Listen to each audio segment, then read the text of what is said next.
Hello student, welcome to the e portal of Apex academy. ठीक है, जिसमें हमने स्टार्ट करी है बेटा physics through the video lecture for the class 11th, जिसमें हमने टॉपिक स्टार्ट किया है motion in a straight line. ठीक है, तो इसमें अभी तक कुछ कंसेप्ट हम पढ़ चुके हैं, जैसे what do you mean by path length, what do you mean by displacement, what do you mean by speed, what do you mean by velocity, और हमने ये भी पढ़ लिया what do you mean by uniform speed and what do you mean by uniform velocity. ठीक है, आज हम कुछ चीज़ें बेटा ग्राफ के थ्रू समझेंगे कि what are the important graphs जिन्हें हमें समझना चाहिए। ठीक है, तो आज जो हम पढ़ेंगे बेटा वो पढ़ेंगे कि किसी बॉडी की पोजीशन के अकॉर्डिंगली कौन से ग्राफ बन सकते हैं। ठीक है, तो डिफरेंट ग्राफ्स आज हम देखेंगे जो बहुत काम के होते हैं। डिफरेंट ग्राफ्स, ठीक है, तो इसमें सबसे पहला जो ग्राफ है वो हम देखेंगे when body is stationary, when body is stationary।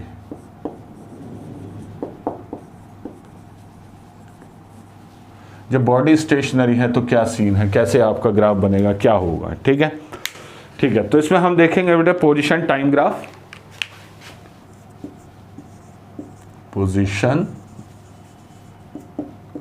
Time graph. ठीक है, पोजीशन टाइम ग्राफ। तो पोजीशन टाइम ग्राफ क्या होता है, इसमें क्या होता है कि आपका ऑर्डिनेट और एब्सिसा पर आप दो टर्म ले लेते हैं। ठीक है, यहां पर मान लीजिए x जो है वो पोजीशन है and t is the time. t आपका क्या है, टाइम है। ठीक है, तो अगर कोई बॉडी रुकी हुई है तो टाइम के रिस्पेक्ट में उस बॉडी की पोजीशन चेंज नहीं होगी। मान लो बॉडी जब टाइम 0 था तो यहाँ थी, मान लीजिए this is the distance x0 ले लीजिए, कुछ भी ले लीजिए initial distance.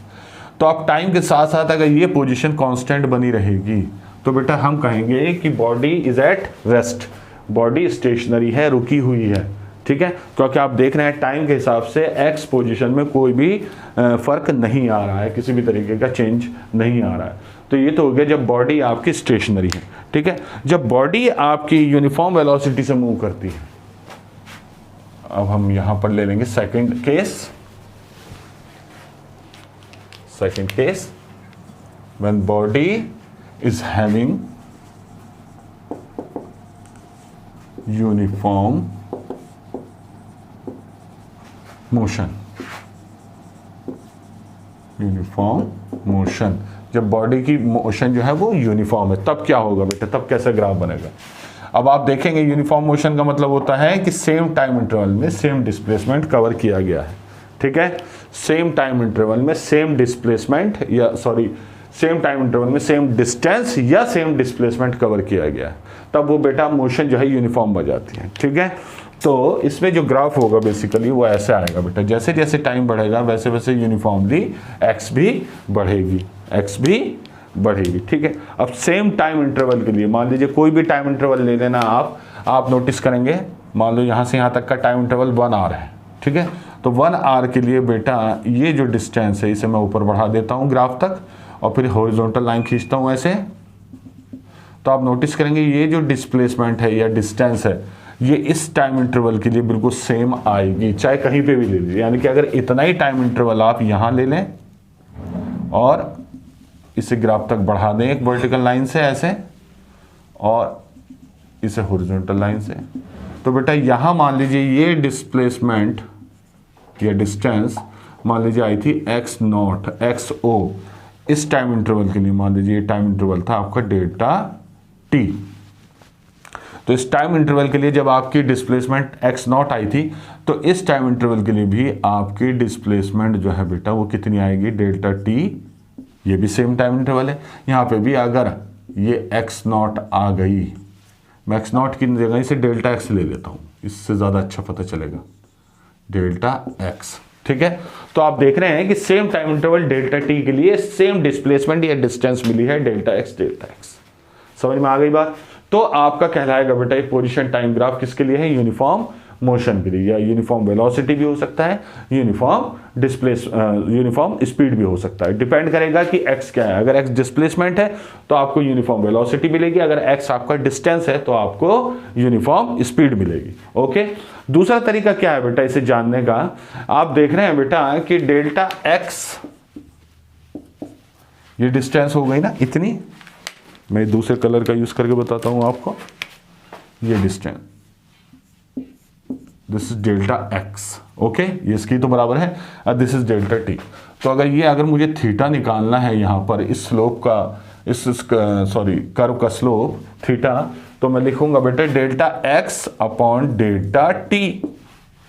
Delta x upon delta t is equal to क्या हो जाएगा, tan थीटा, ठीक है। और अगर ये theta through out the curve constant मिले आपको, हमेशा कांस्टेंट मिले, तो बेटा वो कहलाएगा आपका क्या, वो क्या कहलाएगा आपका यूनिफॉर्म मोशन का ग्राफ। यानी कि अगर delta x upon delta t हर जगह सेम आ रहा है किसी इन दो पॉइंट के लिए भी, तो आपको यह समझना होगा कि ये आपका यूनिफॉर्म मोशन रिप्रेजेंट कर रहा है। और बेटा आप याद रखना कि स्लोप ऑफ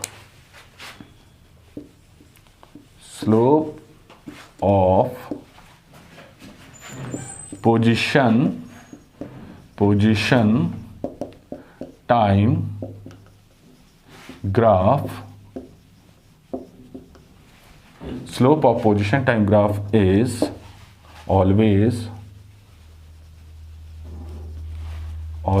gives motion। यानी कि अगर किसी पोजीशन टाइम ग्राफ का आप स्लोप लेंगे तो आपको हमेशा आंसर मोशन में मिलेगा। मोशन दो हो सकती है बेटा, एक तो स्पीड और एक हो सकती है वेलोसिटी, ओके।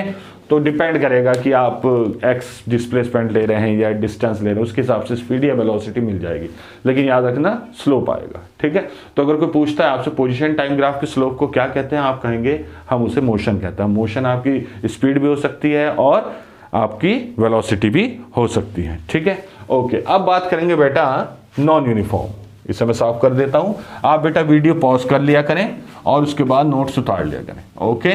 वो ज़्यादा आसान तरीका है, क्योंकि बोलने के साथ साथ पॉसिबल नहीं हो पाएगा थ्रू वीडियो लेक्चर, ठीक है। अब मैं देखता हूं बेटा तीसरा केस हमारा क्या है। तीसरा केस है हमारा बेटा when body is having non uniform motion.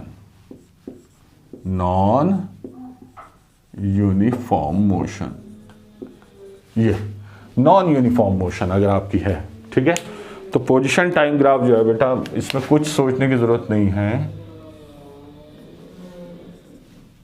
This is x, this is time T, this is position. तो आपका ग्राफ जो है वो किसी भी तरीके से हो सकता है, ठीक है। यानी कि अब चूंकि स्लोप कांस्टेंट नहीं है पोजीशन टाइम ग्राफ का, तो मोशन यूनिफॉर्म नहीं होगी। अगर स्लोप पोजीशन टाइम ग्राफ का कांस्टेंट होता तो मोशन आपका क्या होती बेटा, हर हालत में यूनिफॉर्म होती। क्या होती, यूनिफॉर्म होती, ठीक है। तो ये तीन केसेस हैं, देखो बहुत बेसिक है, अब इनका यूज मैं आपको नहीं बता रहा हूं, अभी सिर्फ ये बता रहा हूं कि कैसे इन्हें रीड करना है, ठीक है, कैसे इन्हें रीड करना है, ओके। अब बेटा हम देखेंगे एक और ग्राफ जिसे हम कहते हैं बेटा velocity time graph. Velocity time graph, ठीक है बेटा। इनसे बहुत सारे न्यूमेरिकल कंपटीशन में आते हैं, इसलिए इन ग्राफ का एक बेसिक इंट्रोडक्शन अभी बहुत जरूरी है। फिर बाकी कंपटीशन के लिए अलग तरीके से बताऊंगा किस तरह के न्यूमेरिकल आएंगे, कैसा आएगा, ठीक है। तो अब हम देखेंगे वेलोसिटी टाइम ग्राफ। तो ओके, तो सबसे पहले ग्राफ बना देता हूं मैं आपको, वेलोसिटी टाइम ग्राफ का ग्राफ कैसे बनेगा। ये देखिए, ये आपका एक एक्सिस ये है। यहां तो हम लेंगे बेटा वेलोसिटी, मैं यहां वेक्टर फॉर्म में नहीं वैसे नॉर्मली लिख रहा हूं, ठीक है, सो डोंट वरी। और ये है आपका टाइम टी, ओके, ठीक है। अब देखिए, अभी जो मैं अभी सिर्फ एक ही पढ़ाऊंगा, क्योंकि आगे हमको शॉर्ट टॉपिक पढ़ाने, उसके बाद दूसरे वेलोसिटी टाइम ग्राफ पढ़ाऊंगा। तो अगर ग्राफ आपका बिल्कुल ऐसे जा रहा है, टाइम के साथ साथ आपकी वेलोसिटी चेंज नहीं हो रही है, there is no change in velocity with respect to time. मैं यहां पर लिख देता हूं इस चीज को, there is no change in velocity with respect to time, यानी कि टाइम के रेस्पेक्ट में वेलोसिटी में कोई चेंज नहीं आ रहा। देख लीजिए, किसी भी टाइम देख लीजिए, वेलोसिटी की यही वैल्यू मिलेगी आपको, मिलेगी या नहीं, ठीक है। तो there is no change in velocity with respect to time. तो इसी को कहते हैं बेटा हम क्या, यूनिफॉर्म वेलोसिटी। इसी को हम कहते हैं यूनिफॉर्म वेलोसिटी, इसे ही हम यूनिफॉर्म वेलोसिटी कहते हैं, ठीक है। अब यूनिफॉर्म वेलोसिटी में आप कोई भी टाइम इंटरवल चूज कीजिए। मान लीजिए आपने ये चूज किया यहां से यहां तक, इसे तो कह दिया आपने t1, इसे कह दिया आपने t2, और इसके बीच, ठीक है। अब वेलोसिटी की वैल्यू मैंने मान ली v है, या v डैश ले लीजिए, v डैश, ओके। तो आप देख रहे हैं कि t2 minus t1 time interval के लिए वेलोसिटी कितनी है, v dash, t2 minus t1, क्योंकि आप देख रहे हैं t1 के लिए भी वेलोसिटी v डैश है और t2 के लिए भी वो है आपकी v डैश। तो आप देख रहे हैं कोई चेंज आ ही नहीं रहा है वेलोसिटी में, ठीक है, कोई किसी भी तरह का चेंज नहीं आ रहा है, ओके। अब अगर मैं इस टाइम इंटरवल की, अब देखिए ये एक रेक्टेंगल बन गया ना, इसका एरिया निकाल दीजिए ऐसे। एरिया क्या होता है रेक्टेंगल का, लेंथ इनटू ब्रेड्थ, ठीक है। तो लेंथ कितनी है बेटा इसकी, यहां से मेजर, ये 0 है ना, 0 होता है ओरिजिन, तो इसकी जो लेंथ है वो ये है, यहां से यहां तक। तो लेंथ तो हो जाएगी बेटा इसकी t2 माइनस t1, क्योंकि इतनी लेनी है ना, तो इतनी में से t2 में से t1 घटा दी। देखिए यहां से यहां तक t1 है, ये यहां से यहां तक t2 है, तो यहां से t2 में से जब t1 घटाएंगे तो t2 माइनस t1 आ जाएगा, और इसकी अगर मैं मल्टीप्लाई कर दूं v डैश से, वेलोसिटी से, तो ये हो जाएगा time into velocity, it will give you displacement. क्या देगा ये आपको, डिस्प्लेसमेंट। तो displacement is nothing but time interval into velocity, time interval into velocity, ये तो आपको पता ही है। तो displacement is nothing but time interval into uniform velocity, into uniform velocity. तो आप देख रहे हैं कि वेलोसिटी टाइम ग्राफ का अगर मैं अंडर कर्व एरिया निकाल लूं तो मुझे क्या मिल जाएगी बेटा, डिस्प्लेसमेंट। क्या मिल जाएगी, डिस्प्लेसमेंट, ठीक है। तो यहां लिख देता हूं मैं, for a time interval area under velocity time graph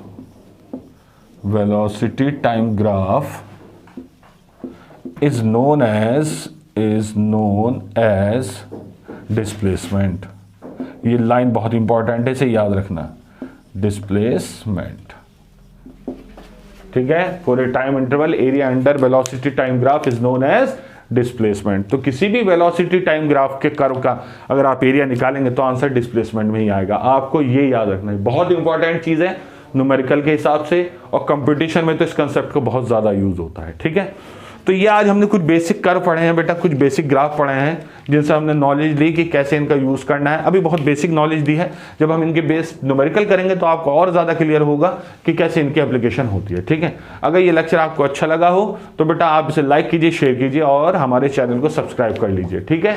अब हम क्या करेंगे बेटा, आगे आने वाले टाइम में और कुछ इंपॉर्टेंट कंसेप्ट डिस्कस करेंगे, तो इसलिए हमारे साथ जुड़ते रहिए। ज्यादा से ज्यादा हमारे चैनल को बेटा शेयर कीजिए आप, क्योंकि जितने ज्यादा बच्चे इसमें जुड़ेंगे उतने ज्यादा डाउट्स आएंगे, उतनी ज्यादा नॉलेज आपकी बढ़ेगी जब हम उन डाउट्स के आंसर आपको देंगे।